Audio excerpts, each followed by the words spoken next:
Mentally strong बनना अपने आप में ही एक पूरा प्रोसेस है।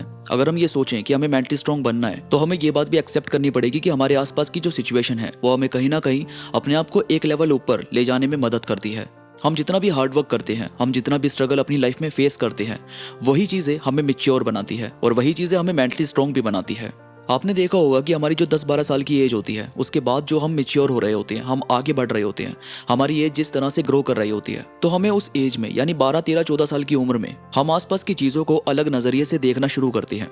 हमारे दोस्तों की बातें हमें कई बार हर्ट होने लगती है, हमारे पेरेंट्स की बातें हमें अलग लगने लगती है, ऐसा लगता है कि वो हमें कंट्रोल कर रहे हैं या फिर हमारे दोस्त हमें नहीं समझ रहे। और ये सारी चीज़ें चल रही होती हैं जिसमें हम अपने आप को अकेला भी फील करते हैं या फिर कुछ टाइम खुद के साथ बिताने की कोशिश करते हैं और चीज़ों को और ज़्यादा डीप तरीके से जानने लगते हैं और नई नई जानकारी हासिल करना या फिर अपनी लाइफ में एडवेंचर फेस करना, अलग अलग जगह को एक्सप्लोर करना, घूमने का मन करना, ये सारी चीज़ें चलने लगती है।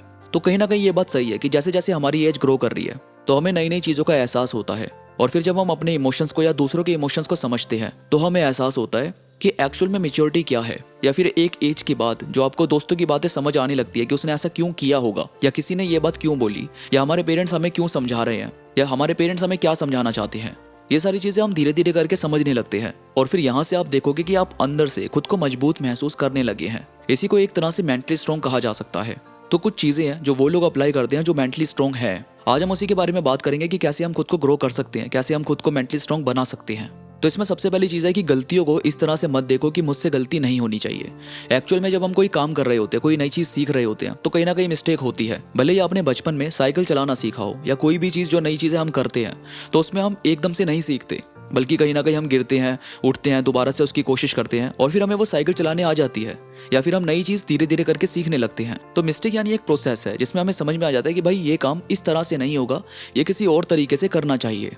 तो आपकी जो मिस्टेक है वो आपको नई चीज़ सिखा रही है, आपको बता रही है कि आपको किसी चीज़ को कैसे करना चाहिए। और फिर सेकंड है कि कंफर्ट जोन को ऐसा मत सोचो कि या तो वो बिल्कुल ही खराब है या फिर वो बिल्कुल बेहतर है। देखो, किसी भी काम में कंफर्ट होना तो जरूरी होता है, तभी हम उस काम को अच्छे से कर पाएंगे। लेकिन इसका ये मतलब नहीं है कि हम कहीं भी अनकंफर्टेबल फील ना करें, क्योंकि अनकंफर्टेबल शुरू में फील करना इसलिए ज़रूरी है कि अब हम समझ रहे हैं कि हम जो नया काम कर रहे हैं वो हमें अभी पूरी तरीके से नहीं आता, या फिर हम कहीं नई जगह पर एडजस्ट कर रहे हैं। किसी ने नए ऑफिस में जॉब करना स्टार्ट किया है या कोई किसी दूसरी जगह पर शिफ्ट हुआ है, तो शुरू में तो दिक्कत आती है, एडजस्ट होने में थोड़ा सा टाइम लग सकता है, लेकिन फिर धीरे धीरे हमें उसकी आदत होने लगती है, हमें समझ में आने लगता है। तो इसका मतलब क्या है कि हमें माहौल में ढलना आता है, हमें पता है कि लोगों से कैसे बात की जाती है या फिर किसी माहौल में कैसे ढला जाता है। और इसके बाद रिस्पॉन्सिबिलिटी लेनी ज़रूरी होती है। हम जब जिम्मेदारी लेने लगते हैं, हम जब अपने आप की जिम्मेदारी, अपने काम की जिम्मेदारी, या जब आपको ये पता है कि आपकी क्या जिम्मेदारी होनी चाहिए या क्या जिम्मेदारी है, तो ये ना एक बड़कपन को आगे लेकर आती है। यानी फिर आपको एहसास होता है कि आप किन चीज़ों के लिए ज़रूरी है या फिर क्या काम आपके लिए ज़रूरी है। और ये एहसास तभी होता है जब आपकी जो मेच्योरिटी है वो थोड़ी और बढ़ने लगती है। यानी रिस्पॉन्सिबिलिटी आपको थोड़ा और पावरफुल बनाने में मदद करती है, आप खुद को थोड़ा और आगे बढ़ाने के लिए रेडी होते हैं। इसके बाद जो लोग मेंटली स्ट्रांग है वो कहीं ना कहीं चीज़ों की हर साइड को देखने की कोशिश करते हैं। जैसे किसी को किसी के साथ रहना अच्छा लग रहा है, लेकिन वो दोनों डाउट में कि हम ये रिश्ता आगे चलाएंगे या नहीं चलाएंगे। और कहीं ना कहीं वो दोनों इस बात को एक्सेप्ट करते हैं कि हम इस चीज़ को आगे नहीं चला सकते या फिर इसका कोई फ्यूचर नहीं है। तो यहाँ पर वो दोनों चीज़ों की हर साइड को देखने की कोशिश कर रहे हैं। अब वो ये देखने की कोशिश कर रहे हैं कि हम दोनों को और ज़्यादा कनेक्ट होना चाहिए या नहीं होना चाहिए। अगर हम अटैच होते हैं और बाद में अगर अलग होना पड़ रहा है तो हो सकता है कि बाद में ज़्यादा हर्ट हो, क्योंकि अभी इतनी अटैचमेंट नहीं है, तो अभी अपने आप को कंट्रोल करना सही है। लेकिन अगर बाद में अटैचमेंट बढ़ जाती है और फिर अगर अलग होना पड़ रहा है तो वहाँ पर थोड़ा ज़्यादा हर्ट हो सकता है। तो ये दोनों इस बात को एक्सेप्ट करते हैं और अपने रिश्ते को एक सही तरीके से, एक नॉर्मल तरीके से चलाने की कोशिश करते हैं, जिनसे इनकी अटैचमेंट बहुत ज़्यादा बढ़े नहीं।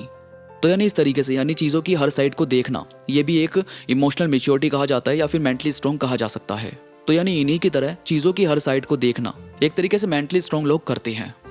इसके बाद कुछ लोग तुरंत रिएक्ट नहीं करते, क्योंकि कुछ लोग ऐसे होते हैं जो अपनी बातों से चीज़ों को ठीक करने की कोशिश करते हैं, जो ये चाहते हैं कि हम तुरंत रिएक्ट ना करें, बल्कि हम चीज़ों को बाद में सोल्व करें या फिर ठीक तरीके से बैठकर बात की जाए। तो ये चीज़ भी कहीं ना कहीं मेंटली स्ट्रांग लोगों में होती है कि वो तुरंत रिएक्ट नहीं करते, बल्कि चीज़ों को बाद में या फिर बैठकर बात करने की कोशिश करते हैं। और दोस्तों, काइंडनेस ना बहुत ज़रूरी होती है, क्योंकि कहीं ना कहीं लोगों को ना आपका नेचर ऑटोमेटिकली याद रहता है। लोग भले ही ना बातें भूल जाते हैं, लेकिन वो कहीं ना कहीं बर्ताव याद रहता है कि हमें किस तरीके से किसी ने कैसे ट्रीट किया था। तो जो काइंडनेस है वो कहीं ना कहीं होनी चाहिए। और इसके बाद जब चीज़ें आपको थोड़ी परेशान करने लगे या फिर कहीं पर आप खुद को अटका हुआ महसूस कर रहे हैं, तो वहाँ पर आपको देखना चाहिए कि वहाँ पर एक्शन क्या लिया जा सकता है। ऐसी क्या चीज़ की जा सकती है कि आपको बहुत ज़्यादा अपने ऊपर प्रेशर महसूस ना हो। जैसे अगर कुछ बातें आपको बहुत ज़्यादा हर्ट कर रही है तो उन बातों को मत सोचो या उन लोगों से अभी थोड़े दिन तक कॉन्टैक्ट मत करो। थोड़े टाइम आप खुद को उन लोगों के साथ रख सकते हैं जिनके साथ आपको बेहतर महसूस हो रहा है, या फिर खुद को अपनी चीज़ों में इन्वॉल्व करना, अपना खुद के साथ थोड़ा टाइम स्पेंड करना, ये चीज़ भी आप कर सकते हो। तो दोस्तों ये थी कुछ बातें जो आपको मेंटली स्ट्रांग बनने में काफ़ी मदद करेगी। आपको ये वीडियो पसंद आई है तो प्लीज़ लाइक करो और कमेंट्स में मुझे ज़रूर बताओ कि आपको ये बातें कैसी लगी। इसके साथ ही मेरे साथ इंस्टाग्राम पर अभी कनेक्ट हो जाओ। इंस्टाग्राम पर हम बात भी कर सकते हैं। इंस्टाग्राम का लिंक नीचे डिस्क्रिप्शन में मौजूद है, तो प्लीज़ क्लिक करो और कनेक्ट हो जाओ। तो अभी के लिए बस इतना ही। मैं मिलूंगा आपसे नई वीडियो के साथ, तब तक के लिए धन्यवाद।